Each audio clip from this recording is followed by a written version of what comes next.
At this point, you should be on the frame with a film strip title that says Aural Hygiene.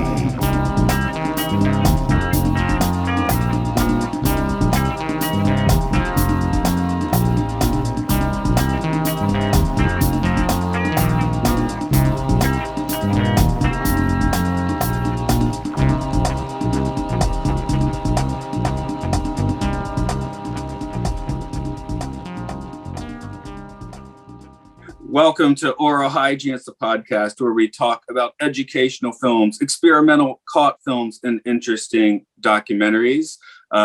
This is Matt, and today we're talking about the film Kundun. I have a guest here who I did spit out your book titles a minute ago because I was cheating and looking at them on my computer screen, which is now crashed. So Christ, Consciousness, and Merkabas, but I forget the main title. Yeah, the main title, the most recent book that I just published is a book 2 of the Buddhist Mandalas series, which is Buddhist Mandalas, Christ's Consciousness of a Multidimensional Merkaba. And the first book to the series is Buddhist Mandalas, Explore Parallel Realities with Sacred Geometry. And that is Von Galt doing her own introduction. So hello and thanks for joining us today. Or me today. As you notice, I run solo on this one most of the time. Yeah, you're Matt solo. You're Matt soloing it. Your sidekick is not in this one. He had but this is gonna be fun. So it seems like I'm your Buddhist correspondent for Buddhism related movies. Yeah. I try not to pigeonhole people too much, but I'm fine with that. I love Buddhism. I'm fine with that. So like I've said before, it's weird. I don't have like a formal Buddhist background. I just hang out at temples a lot, and it seems to have kind of worked itself out. yeah, osmosis, just kind of osmosis, and that's kind of how you'd be surprised how much information you digest just through being in an environment. Really, yeah. You realize, hey, I'm just going to listen to the birds for a while or something, and that probably is going to teach you as much as anything else. So, yeah. Like I always say, you don't really learn anything new. You just recognize what you already know. Right, but before I hit record, you actually gave like the perfect short summary of this movie. Could you do that one more time? Yeah. So it's been a while since I watched Kundun, but basically it's about the Dalai Lama's life story in terms of him being identified in Buddhism. We call them a toku child, like the modern vernacular for a high frequency person incarnating into this dimension. It would be something like star seeds, indigos, crystals, all of those pop culture concepts. But in Buddhism, we just wrap it all as toku. So in the movie Kundun, the next Dalai Lama was projected to lead their tribe through various meditations and various methods that they used to locate this soul that is incarnating into Earth, that is the reincarnation or has inklings of their previous master teacher from their temple. And so they located him, and the movie is basically about him growing up, learning to lead the tribe, and then unfortunately he had to escape Tibet for India for asylum, and that's basically the movie. I guess one bummer is this movie's 97, I think, and it's the same old situation now. So nothing has changed. Nothing has changed. Nothing has changed, and unfortunately, I don't. There's one of the hardest things in Buddhism for many people, even for many Buddhists, to even though they understand the concept of life lessons and certain things are set for the spiritual and personal growth of the people involved, it's still really hard to accept people's tough life lessons. Just because we have so much empathy and compassion for people's suffering, that it's hard to witness people's suffering. but that is part of their journey that they have to learn and grow from so that they can do something about it. So I don't know. I guess maybe it's alchemy, but looking back at, the suffering, but looking back with fondness, maybe like, hey, actually, I did this during that time, and that was all pretty cool. So yeah. In hindsight, it's always, if you can look at the struggles and the triumphs that you went through in your life to kind of see how far you've come, then that's the reward. So I and mean, yeah. And in terms of the movie Kundun, as a Buddhist watching it again, I've watched it when it first came out a couple of times, but watching it again, in hindsight, when you look at, okay, so the Dalai Lama, the current one is Tenzin Gyatso, that the movie's based off of. But anyways, so if he would have stayed in Tibet, he would have kept the lineage of that tribe and the university. These monasteries are basically universities. They over time turn into monasteries, but they're basically learning schools, and they scribe all the knowledge that they learn about metaphysics and consciousness, energy healing, etc., into the canon. But if he would have stayed, and they would have carried on the lineage. However, because of unfortunate circumstances with communism and China, it forced him to leave for asylum in India. And fast forward, at the time, it's like really sad in the movie because you're like, oh no, he's gone and there's no leadership and blah, blah, blah, blah. But if you fast forward in hindsight and you look back, however you want to see it, it's the truth. The Dalai Lama has made a brand new, bigger and more robust environment in India, which now people all over the world can come to, and they can learn and they can explore, which they still can't do in Tibet, because there's a lot of red tape going into Tibet. So now everybody all over the world can come over to that. And not only that, the Dalai Lama is not just pinned to the temple, but he is exploring the whole world and spreading Buddhism and spreading compassion and mindfulness, writing books, doing audiobooks, visiting universities, promoting research into consciousness. And because of that, it's actually helped spread higher levels of consciousness all over the world instead of just being isolated in Tibet. yeah, exactly. I mean, he's basically on the even keel to a world leader now. So, which he doesn't like, which is why I respect him. He does not like being considered a world leader. Does not like being considered, even any kind of master teacher, any kind of those kind of pedestal. Because even in the movie, when they asked the young Dalai Lama, "What are you? Are you the Dalai Lama?" Whatever he said, always, even in the last phase of the movie, he said, "I am just a Buddha, just one of many." Well, that's why I chose my words by saying an even keel with, level of prominence, not necessarily, his responsibilities are quite different, especially since he's not in Tibet. I mean, I guess in Tibet, he would have more of an actual leader role in that, temporal sense of the word. Mm-hmm. Yeah. But now they have to lead the monastery in Tibet and the community in Tibet. They basically, they lead themselves. So I'm not sure so much about how the leadership and how it's, carried on and so forth. But maybe some point in the future when China gets this, because I have been watching the developments of the modernism of China for most of my life, and I have watched it go from the one-child policy to the two-child policy to now the three-child policy. So, and they are transforming, and the hope is that someday in the near future they will be less totalitarian and less kind of control minded with the population. So because in my perspective, and I know there's no really true victims in Buddhism because we all pick and choose our pre-incarnations in terms of pre-life plan.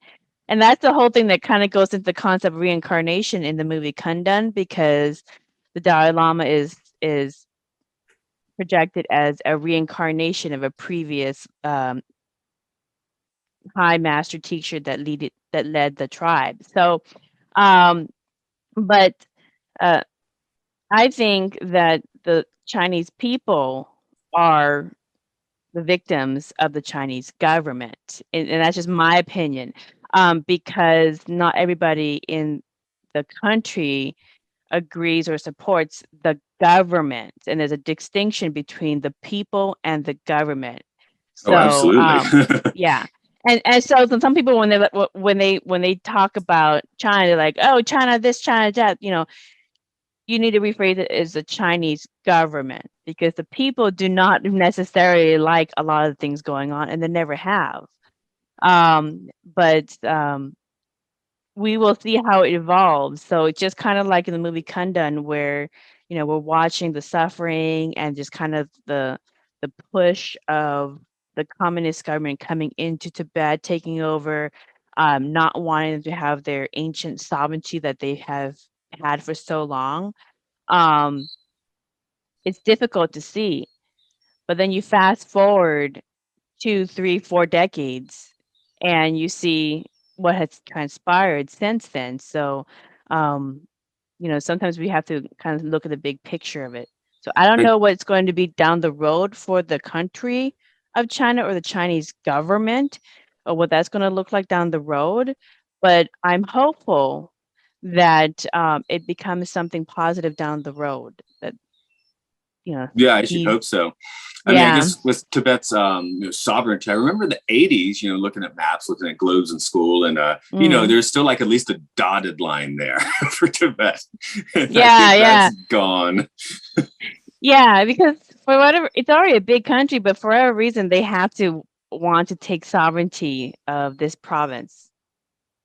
Exactly. Like a land grab. It's like a land grab. It's an ego-minded land grab, but they are still the same people, and they're just doing what they do, and they have been doing what they do for a long time, and just recognize them as their own province, like a Native American reservation or something. They have their own nationhood, but for whatever reason, it has to be on paper. So all of this over trying to make it legitimate on paper, and I don't think it's necessary. All this violence and all this back and forth. Just recognize it for what it always has been.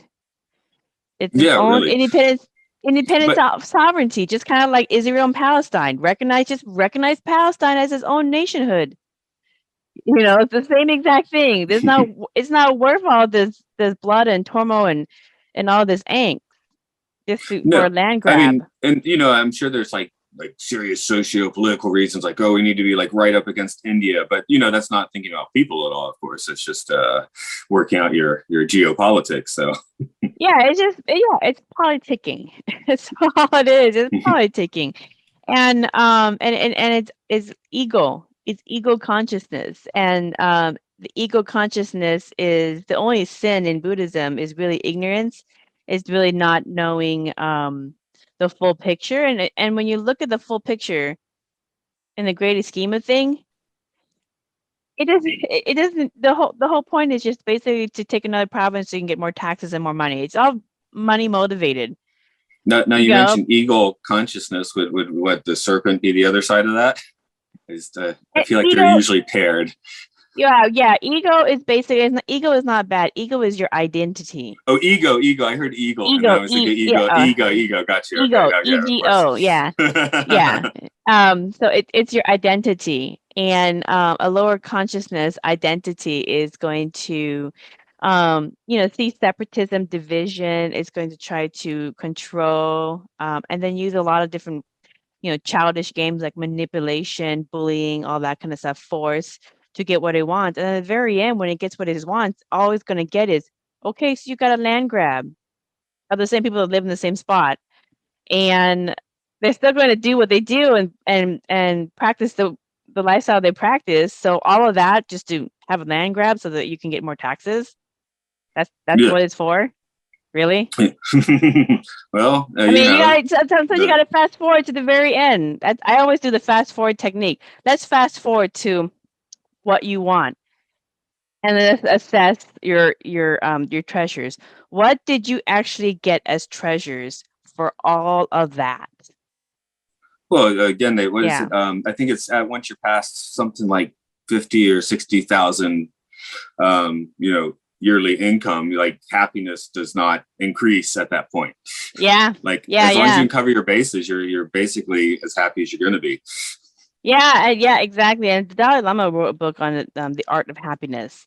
And it's basically that. It's basically just being present in the current moment and then expressing yourself and enjoying every moment that you have in your existence, because this is the gift. The present is the present. Yeah, one thing with this movie is I actually saw it on opening night because I'm a movie buff, and it's Martin Scorsese directed, right?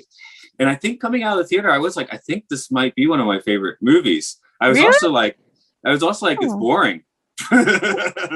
But I guess I can replace that with meditational. Yeah, yeah. It Are is you it's dry. It's dry. are you familiar with the film Koyaanisqatsi? No, tell me about it. Okay, there's actually three. It's called the Qatsi trilogy. It was made by, I think it was a former Catholic priest, and Philip Glass did the soundtrack for these, just like Kundun. Those movies are the complete documentary. Koyaanisqatsi is, based on the Hopi prophecies of life being out of balance. So the movie just starts to shows mountains and clouds. It starts to show civilization. There's no words, it's just music and images the entire time. Especially with the Philip Glass connection, this kind of takes from that. Yeah. The second one starts to show you third world countries. The first one, I think, is completely shot in America. A lot of, Western, scenery and clouds and things.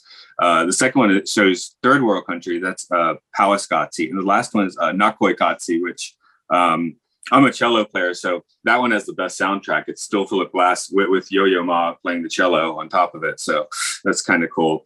That one is 2001, has all this digital imagery. I kind of prefer the first one, but yeah, those are, again, you don't like all the flash and all the animatrix going on? They're fun, but the first one was just such a perfect movie. And it just, the resonance of that one seemed to be more. But soundtrack wise, yes, I do prefer the third one.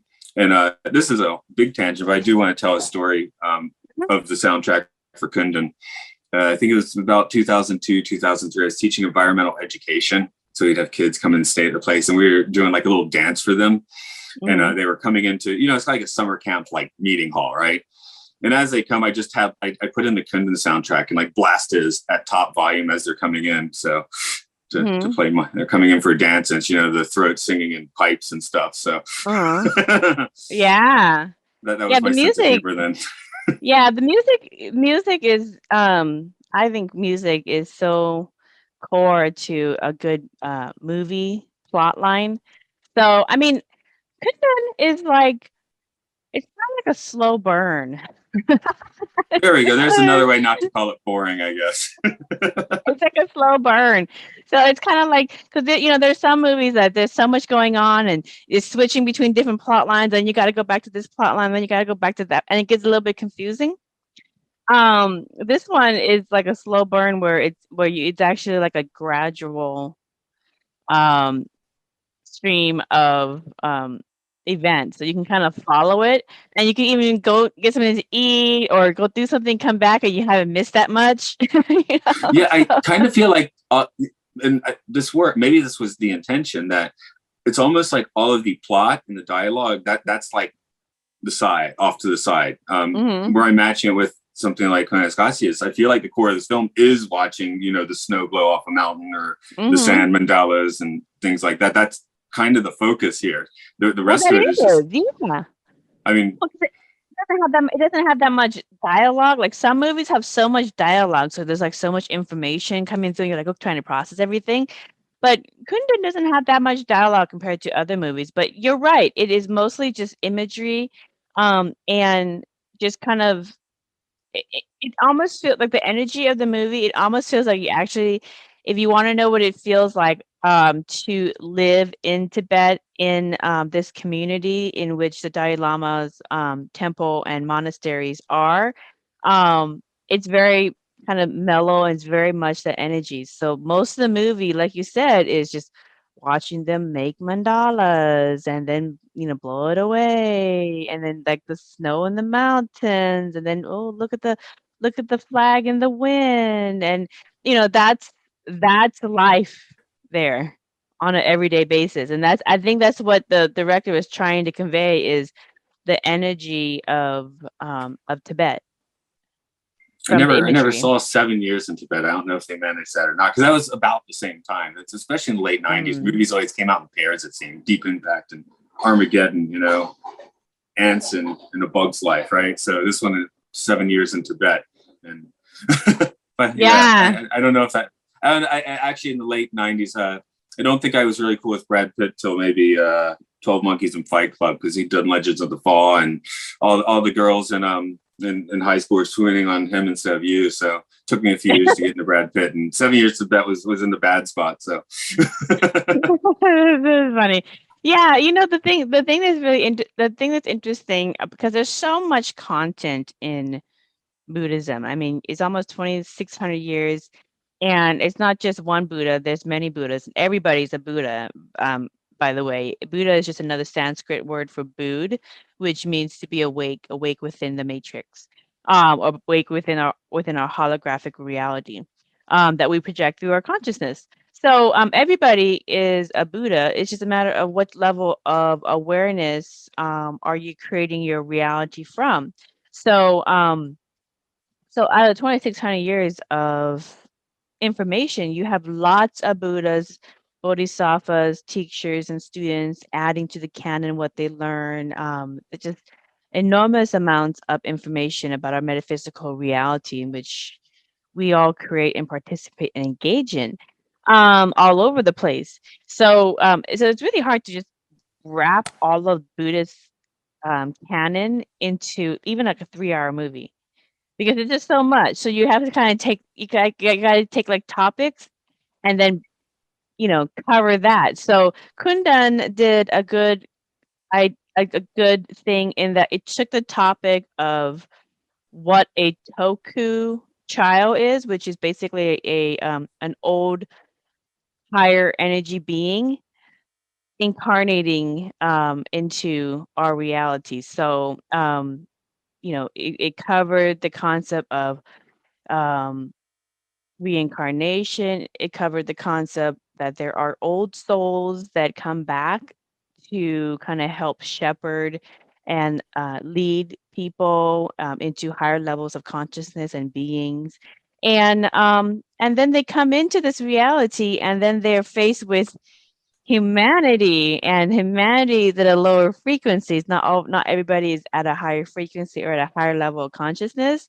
And so things that seem obvious is not very obvious, and is not very easy to kind of overcome in these denser levels of consciousness that many of these Tokyo people incarnate into. So that's the whole message, is like, okay, so you come in to bring higher energy, higher consciousness into a lower reality, try to help and raise awareness, but then you're dealing with low frequency people who's interested in fighting and killing over a land grab, or trying to get as many, because people are assets too. People are assets. Even if they don't have any money, they are assets because they're free labor, they have potential taxes, they could be used for military, or again labor. So even not necessarily land grab, but the people living within there, or some governments, are seen as assets to them as well. So when you have these toku children coming in, trying to do one thing, and then also having to deal with this other thing, that's where, in my mind, the message of the movie Kundun really tried to really focus on, is how do you help these people, along with living your life the best you can, along with dealing with the current situation of the politics or the environment at the time. And sometimes you have to make concessions, and that's what this movie ended up showing, is that the Dalai Lama eventually he was forced to make the concession and the compromise, and that was to move one to shot that India. really stuck out this time, which I didn't even remember the shot, was when he's crossing over to India and looks at the team that's helped him and just sees their corpses on top of the horses, like that's coming soon. There's just, that's an even bigger concession, isn't it? Like, I'm dooming these people by doing this, but it needs to be done, I guess. It shouldn't be done that way, but it's the only way, right? Yeah. And it's sad to see the suffering, because they risk their life to help him reach asylum. And again, it goes back to the pre-life plan, because for some people, it may be part of the pre-life plan to kind of rewrite a karma or gain karma merits by helping the Dalai Lama live on and then carry on his work, instead of being subjugated in Tibet, which would lead to a completely different, more negative timeline. So even there are players in certain storylines, with this whole life thing is a storyline anyways, but there are players in the storyline that we call life, who again are not just the main actor or actress, but they are co-stars, they're supporting roles, and they're just happy to do their little supporting role and then, carry on their incarnation elsewhere. Yeah, So, I know some of the. Go ahead. Oh yeah, go ahead. I was saying, I've heard some of the I guess the life between life sort of people, where you would do the contracts. Kind of mentioning that, and generally in life, there's actually like maybe about 5 outs. Yeah. If you're just tired, like if you're at age 20, Yeah. and there's a few cases last year. I don't really want to get into detail because it's people I know, but a few people died last year very suddenly, and it was just it was weird. It was not COVID, but it was like right at the beginning of the thing, and it's like, were they just like, peace out? Yeah, they're just kind of like, oh, I didn't subscribe to go through that, so I'm good. Yeah, really. I mean, both giant bummers. One of them way too young, the other one pretty young still, although in his case especially, it's like, that guy lived his life at least. So sad to see him go, but I'm like, he lived, I think he made it to age 40, and I'm like, he lived all those 40 years, so good for him in that case. Although of course it'd be good to have a beer with the guy too, but yeah, because there's some characters that we engage with that we just can't love them. They have this great personality, and they're just such great people. So it is a big miss to say goodbye to them.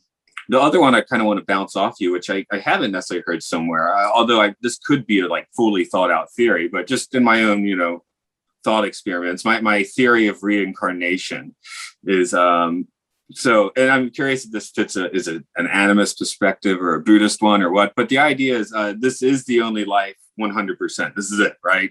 You're gone.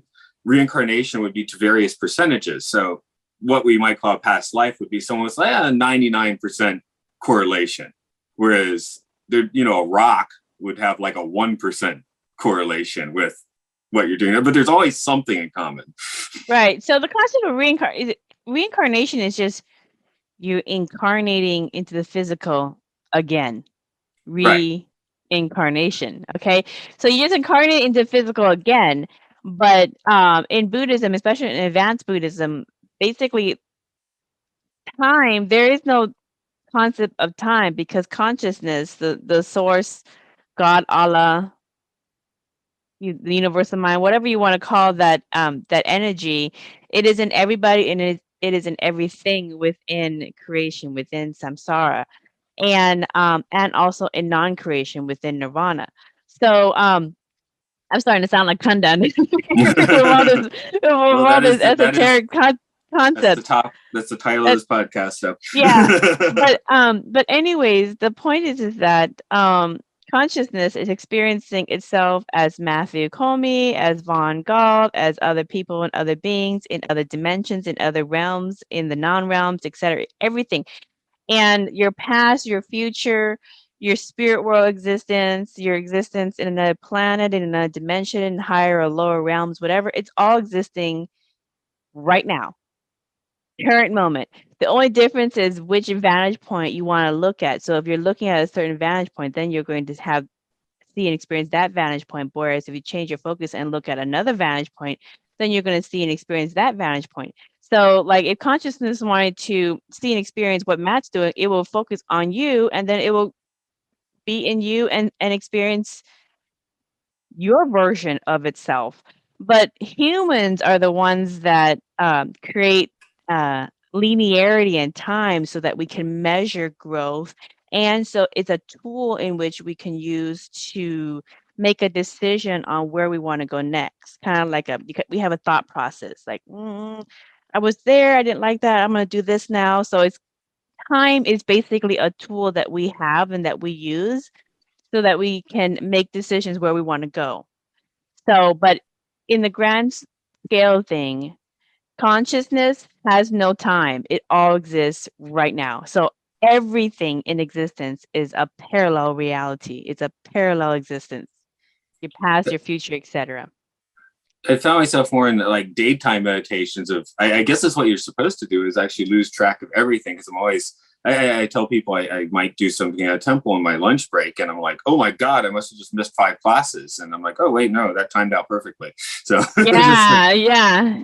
So it's a balance. It's a balance. That's one of the things is you kind of have the balance being physical to and then the physical responsibilities to also just kind of being present, because it is really easy when you are present in the moment in whatever you're doing to just you're just sitting there in the backyard looking at the birds and just laying down on a picnic blanket or something simple like that, and 3 hours goes by and you didn't do anything but just enjoy the present moment. It's really easy to just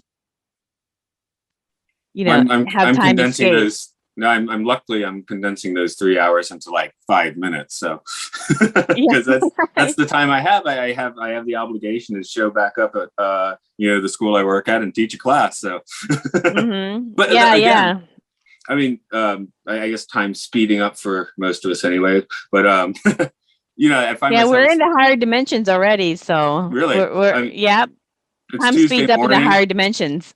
I start work on Tuesday. I'm like, oh, I'm already back at work. I'm like, well, I'll be out of work pretty soon. And now I'm like, well, I'm going to talk to these people during the work week anyway. And it really doesn't matter that much. I mean, I definitely love having time just to, roll off with no obligations that day. But remember when we were kids and, summertime, the 3-month, I don't know how long it is in Japan, but in the United States, it's like about a 3-month summer break. It used to be so long, like the summers would just be so long. By the time you went back to school, during the school year, it was like, oh, finally, you're so excited because school is finally here. But now, time goes by so fast that the summer breaks is too short. It's like, whoa, school's already here already? I haven't even had a full summer. So technically, it is the same time frame in terms of a summer break, but as compared to when you're little compared to now, it just seems like time is so much faster. And they've actually even shown this in I think it's the quantum computer or something like that, where they show that we actually lost time by, I think it's like a second or something, a couple seconds or something like that, where the Earth is spinning so much faster and we actually lost time. So we are actually working with less time than we thought. But I think it feels like we didn't lose seconds, but we lost even more time than that. So it makes it even more important to be present in the present moment and spend your time doing the things that you enjoy and love. I guess it's good I'm condensing some of that time back then with my my 5-minute things seeming like 3 hours. But yeah, the rest of the time it's just flowing along. So Definitely. Yeah. So, I mean, so if people want to understand the concept of what a toku child is, Kundun is a really good movie just to give a basic idea of a toku. And I think like I think I just did a podcast episode with two doctors who, I think it was in France or Europe. Sir Francis. Does that sound familiar? He's a saint. Oh, Saint Francis of Assisi. Yes, of Assisi. Yeah, I thought it was Acelia, but Assisi. Yeah. So Saint Francis of Assisi. So he had a couple monks with him, and I just interviewed two doctors who they do holistic medicine, and one still works in the ER. But in their circles, they met a neurologist, a surgeon in Canada, who has recall, and when they saw him, they completely remember him, and they said, "Oh my God, Saint Francis!" And they all recognize each other. And he is supposedly the reincarnation of Sir Francis of Assisi that has reincarnated back at this time as a neural surgeon. Seems like the right thing to do for that. Now coming up in the email, you were also, I guess that's the Tibetan version, and then there's the whole star seed and indigo ideas, which you mentioned. I guess it's the same thing. Yeah, it's not new. It's not new. It's not a new concept at all. It's been popularized by certain authors, which is wonderful because it pulled up an old concept in Buddhism that I love. I love that. But star seeds, indigos, crystal, all these different names for these higher frequency beings who come into a lower reality of Earth to basically help raise the consciousness of the people around them, and still live their best life and enjoy the time that they're here for as well. So it's not just about service, but it's also about living your best life as well. So, but there is more of them now. There's an influx of them, more. And in Buddhism, we know this because the Earth has raised her frequency. She's in the fifth dimension, and she's been in the fifth dimension since 2555 Buddhist era, which is 2012. So she completed a cycle, and a lot of indigenous tribes already know this, and she's been there since, and ever since then, she's been spinning faster and bringing things up faster and easier. So, so a lot of people are forced to or are doing a lot of the healing work, cleaning out the skeletons in their closet so it doesn't come up and blow up in their face. And then if they do all that, then what is brought up even more is the abundance and the more positive opportunities and experiences that they are manifesting from within themselves because they don't have any low frequency issues that they haven't already dealt with. So, but that's basically it. And we have been there, and a lot because we're in the higher dimensions. When you're in the higher dimensions, lower frequency beings, it's really hard for them to incarnate in these higher dimensions. It's not a match of frequency. So, so it is no surprise for Buddhists. It is for some people in Western culture to see little children coming in, having recall of previous lives, coming in, knowing how to do and complete like math formulas, or just pick up the cello and just start playing a masterpiece at 2 or 3 years old, where they pick something up and they just learn really, really quickly. And so a lot of these kind of I don't know, savants is what you call them. We just call them toku. We know what they are and we recognize them, and there's all different kinds. So don't be surprised if your little grandson is the one that's teaching you how to do stuff.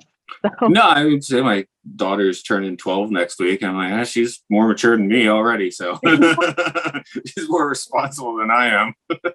Yeah, sometimes you have to. They are still kids, so you have to, you still have to guide them and watch over them. But sometimes you also have to remind them to, you are still a kid and to have a childhood, because you will be an adult pretty soon. You'll have the rest of your life to adult however way you want. Well, you won't have your childhood years. So yeah. Yeah. You're 11, you're 12, and you want to prove that you're already, able to prove your sod, and kind of missing that time in your life to a certain extent. But I guess we all do that to a certain extent anyway. Yeah, well, that's the one thing about the movie Kundun that I really saw that they try to convey is that, because there was moments where they ask him, "Do you miss your childhood?" Because we kind of took you away from your family, although your family ended up moving into the monastery with them to be with him, but in the movie, but they took him away from his childhood, a normal childhood, and then brought him into the monastery, and then basically started him in the monastic school to teach him everything so that he can lead. So, and one of the questions was, did we take away your childhood? Are you happy about your childhood? And the thing is that with all these toku children and adults who come in with a higher energy and a higher level of consciousness, in really dense areas, and they're coming in doing fantastic things, sometimes they need a break to just have fun, to just be human, to just you have to save the world. That's why I always tell a lot of my clients who are high frequency, I say it's not your job to save the world, okay? You could do what you want to do and you're going to have fun doing it because they just can't help but be of service.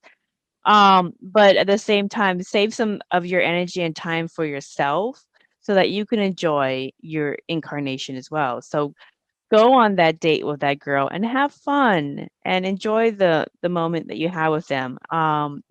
Go to the water park and just have fun being a kid. So these I gotta remind them to play, so they take it so seriously.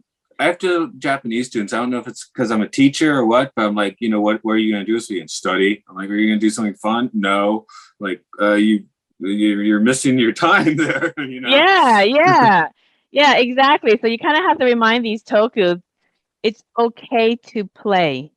Okay, there's a balance. You can't play too much. You still have to do your studies, and so that you have the basic foundations to do what you want when you get older, et cetera, et cetera. But a lot of them come with a mission. They come with a lot of focus and intention, and they're just really serious little kids. They're like old men and women in baby bodies. But sometimes you got to remember, it's okay to play. It's okay to play. So, but that's what the movie Kundun had some moments where they tried to play with him, but at the same time, they were basically teaching him everything that they know. So he was constantly being taught things, and it's good that in the movie his brother and his siblings were living in the monastery with him, or close by, so that he can always go and play with his brother and play with his siblings so that he can be a kid. But much of the time he was doing his adult job, which was being the Dalai Lama. So it's a lot of pressure right from the very get-go. Yeah, I just read, correct me if this is wrong or not, but in these studies, these monks will memorize like 40 pages of script a day or something. Yeah. That stresses me out. I can't even remember songs I write. So Oh, I know. But that's there's been lifetimes where, I've had lifetimes where I was a monk or I was a nun, and I just basically, and I enjoyed it. I didn't have any it was a very easy life, by the way. I never had any responsibility of taking care. I didn't have any children. I didn't have a marriage I had to maintain. I had no responsibilities besides myself. Just get up, do art, paint, garden, meditate, maybe do some energy healing here or there with different people coming into the monastery to kind of help with their ailments or illness or whatever they're dealing with.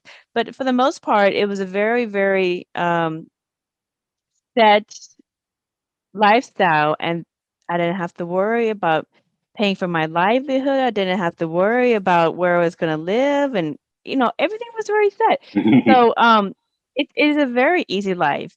But now try getting all that knowledge and that you had gained in those other lifetimes, and then now try to be Zen when you have little children constantly nagging at you for stuff. Now try to be Zen when you have responsibilities at work, constantly asking for stuff and being a little bit of a pain sometimes. Same thing with trying to balance yourself in spending enough time with your spouse if you're married. So you have all these other responsibilities, and at the same time trying to be higher level consciousness. So it is the next challenge. So I am not surprised when I meet people who are authors and who are doctors and all these other um, professions, and in their previous lives they were monks and nuns, and they're like, oh, it was such a breath of fresh air when I was a monk and a nun.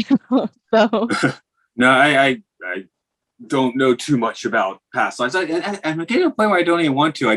But my proof would be I learned how to do basically Tibetan dream yoga, and after that, not well, by the way, but it's worked enough that I know I can do it. And then I learned what it was. I didn't even know what it was. And I was one day, oh, there's this thing and you're supposed to do this position. I'm like, oh, I've been doing that for the past few years. Okay. Yeah, we do it we do a lot of this stuff naturally. And that's why I always say you don't really learn anything new. You just recognize what you already know. Exactly. In this case, that one was, that's kind of, I can't, it's not proof for anyone else. It's only proof for me. Right. But I'm like, that's for me, it's pretty compelling. I'm like, oh, I knew this already. That's pretty amazing. Yeah. So it's easy learning curve for you. And I do wonder, I've always felt ill at ease until I ended up in the valley I'm in now. I almost wonder if I was supposed to here in the past and just couldn't stay away. Yeah. The only thing about obviously Kundun was all about being a Toku child, being born as a Dalai Lama, and basically accepting the reality that you're gonna move to in India to start off that chapter.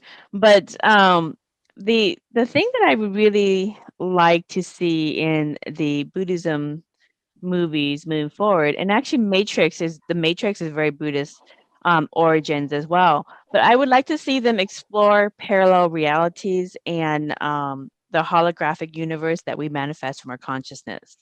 So I would like them to investigate in movies more advanced Buddhism, because the basics has been touched in a lot of movies, but there's a lot of areas of Buddhism that hasn't been touched yet. And like the Mandela effect is basically parallel realities, and all the master teachers in all of the Buddhist artwork, and I have it in my current book, Buddhist Mandalas, Christ Consciousness of a Multidimensional Merkaba.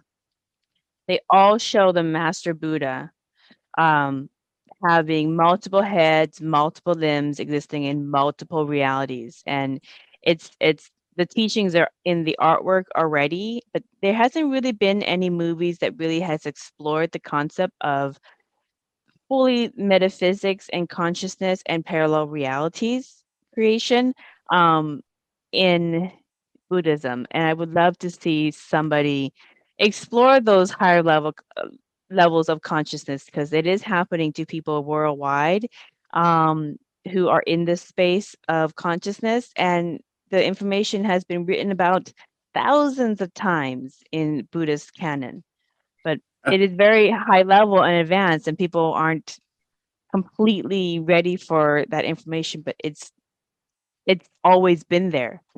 And that's what I write about. I write about that in my books, is the advanced Buddhism. Thinking, there's the Marvel movies, the superhero movies, which honestly I'm kind of burnt out on, but their next thing is actually they want to do all this apparently multiverse stuff. So you might be getting that quite soon. I hope so. They did the WandaVision thing, which was basically like this kind of holographic overlay of a town with everyone, being kind of controlled, and I would like them to kind of to get into that. And I know they can only, because they have to obviously get some viewership. So if you go too far out from the current level of consciousness of the audience, they can't understand. They're like, that's just too far out. So there has to be some realm of understandability in movie making and creation. But there's a lot of very advanced metaphysics, time travel, holographic manipulation, sixth senses in advanced Buddhism, and like I write books on advanced Buddhism, and it's nothing new. I didn't come up with it. All I'm doing is just documenting what's already on the artwork. It's already in front of us. It's been in front of us the whole time, the teachings and these different concepts of the multiverse and how it reacts to and changes based off the consciousness of the Buddha looking and creating from within it. So all of this is already there. So nobody is really teaching anything new. We're just teaching the same old stuff, but just people aren't ready for those advanced concepts quite yet. The last podcast interview I did with you on the fountain, that one was a really good one and got into the advanced stuff. So I really like that. But something like this or the fountain or this film, they don't really capture the mass. I mean, they're not blockbusters, are they? No, because the mass is not ready for that. The mass exactly. The mass is and that's why most people in Buddhism, and you can go to any temple, you can go to any monastery, anywhere in the world. I've been to many, and that's why most of the basic temples and monasteries basically teach the basics. How not to be a douchebag to each other. The basics, because that's what most people are still learning and need to relearn. Just the basics, so that they don't create out of their unconscious fears and their negative viewpoints. Because like I said, mine's so basic, nobody's there. That's hilarious. No, and simple is good. Simple is good, but yeah. So a lot of the movies are just the boy meets girl, or right now is the girl meets girl, or or whatever, or the girl meets the boy meets the girl that meets the boy. You should check out the last season of Star Trek.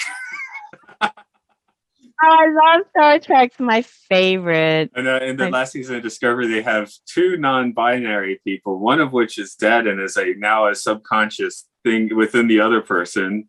Trills, if you're, and it's just like they just like knock down like 8 doors. Probably trying to make a statement, but that's what Star Trek does. So whatever, it can do that. Yeah. Well, that's the whole point of the movies, is to explore these different concepts and then sell it to us to see if we're like, okay, I don't really understand where they went with that one, or I totally understand where they went with that one, just to kind of pique our interest. Back to the cello, the previous, the lover, who's also now the previous incarnation, could play the cello. So now the living one can play the cello. So again, for the cellist, I'm like, okay, cool. We got a space cello made of carbon fiber. It's great. Yeah. I know. It's the simple stuff. It's always the simple stuff. But the thing of Kundun, I guess if Kundun had a follow-up sequel, it would be fast forward Dalai Lama in India, right? And everything that's happened ever since then in terms of worldwide insertion of Buddhism in academia. That's really where that's really what has, in my opinion, changed about Buddhism, which I think is wonderful. The same place I was trying to blow the kids' mind by playing them the Kundun soundtrack as they're coming into the dance. I was also, they had like some adult program there, and I was in charge of basically leading around a speaker who is a Catholic priest, like relatively high. It might have been something a higher level. It wasn't just a priest, but so I was talking, we're waiting for him to do his talk, and he actually did say, like, even as a Catholic priest, his most spiritual experience ever was meeting the Dalai Lama. So so making, like, I'm about to do this speech about Catholicism and stuff, but that's still the deepest experience I've had. Yeah. Well, you can feel the energy of everybody has different energy, and that the energy, you can feel the energy of somebody who has a higher consciousness, because the energy is just very healing. It's also connected to the crystalline consciousness, the Christ light of light. Right. So in Buddhism, I picked up in Buddhism, the word Christ is basically another word for crystalline, which is a higher frequency of light. Its word is light. The consciousness of light. So we make the distinction. It was the Romans that gave that word to one person, which our lineage completely clarifies. But about Yeshua ben Yosef, and I actually write a lot about Yeshua ben Yosef to clarify Christ consciousness in my second book, Buddhist Mandalas. So, so if you guys are curious about what is Christ consciousness and how does it relate to a multidimensional Merkaba in your aura field, in your Buddhist mandala, I go over that very extensively in the Buddhist Mandalas book series. And in book 2 is the one where I talk about Christ consciousness and learning about that and connecting to that. So, but anyways, what I was saying before about the movie Kundun, if they did a sequel, it would be about kind of the evolution of Dalai Lama being a public figure worldwide and traveling and meeting and promoting research into these studies of Buddhism, just to see, how much is still accurate, what areas need some filling in, because that's all we do is we just research to know more about this greater reality of samsara that we engage in, and keep those records for the next generation to use and create with. Because that's all we're ever doing. And So, create things that can be, understood, like you said, with the movies. I mean, the Matrix can be a primer if you're a Gnostic or a Buddhist. And I remember going to growing up in an Episcopal church, they were like, let's break down the Matrix in those terms as well. So you did different ways to see it. And it's all, when you go into the higher levels of consciousness in metaphysics consciousness, it's all the same thing. It's humans that put labels and boxes and things. It's that specialness of ego that we like to do.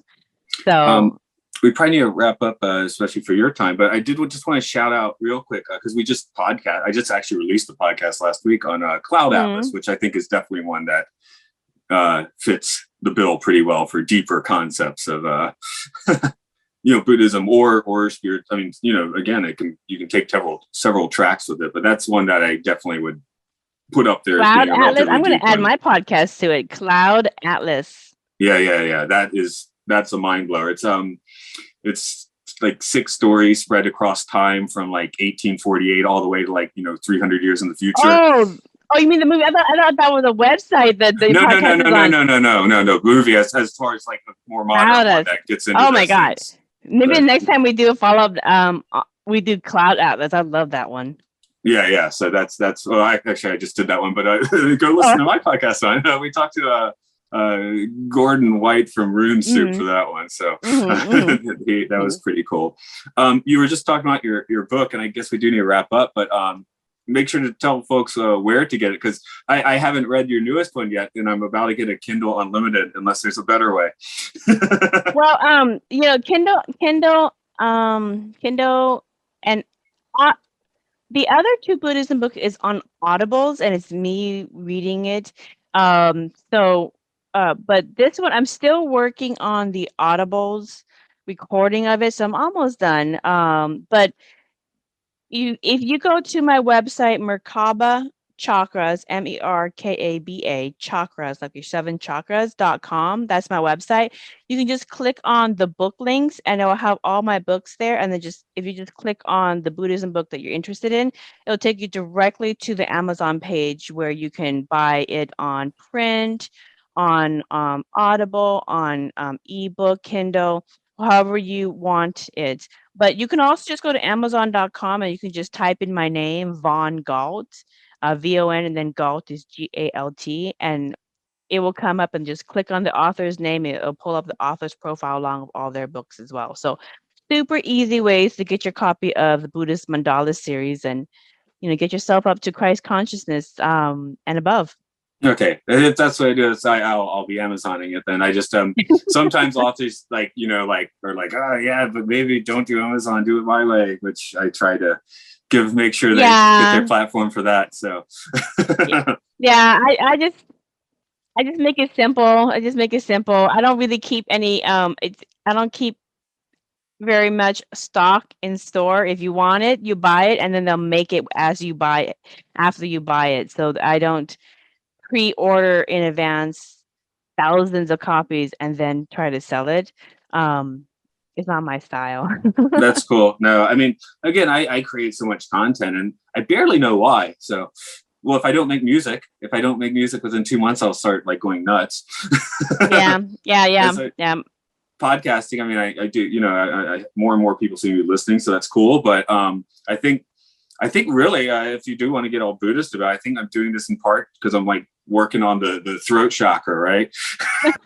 A few years ago, I definitely felt I was working, lower, and I'm like, I think this is my own method for working on number 5, or well, depending on how you count them, but yeah, well, and it's also fun to just kind of relate life to movies, because that's really why we watch movies, is to entertain ourselves, but then also kind of peak our life. Yeah, and that's the whole point of this one. The episode I released last week, that we were talking about the Twilight of the Archons documentary, and ended up going on for 10 minutes about Bach and Beethoven, which that's kind of what I want to do. I mean, we'll start with this film, and who knows where we'll end up. So, Well, thank you for having me on your show. Another wonderful episode. So, thanks for coming. Another wonderful movie. Yeah, you do have to get on the Zoom sometimes to get truly metaphysical with people. Although, I am finding more people in my life nearby that I can get a little weirder with. So maybe that's people, growing, opening up, and evolving as time speeds up. That's right.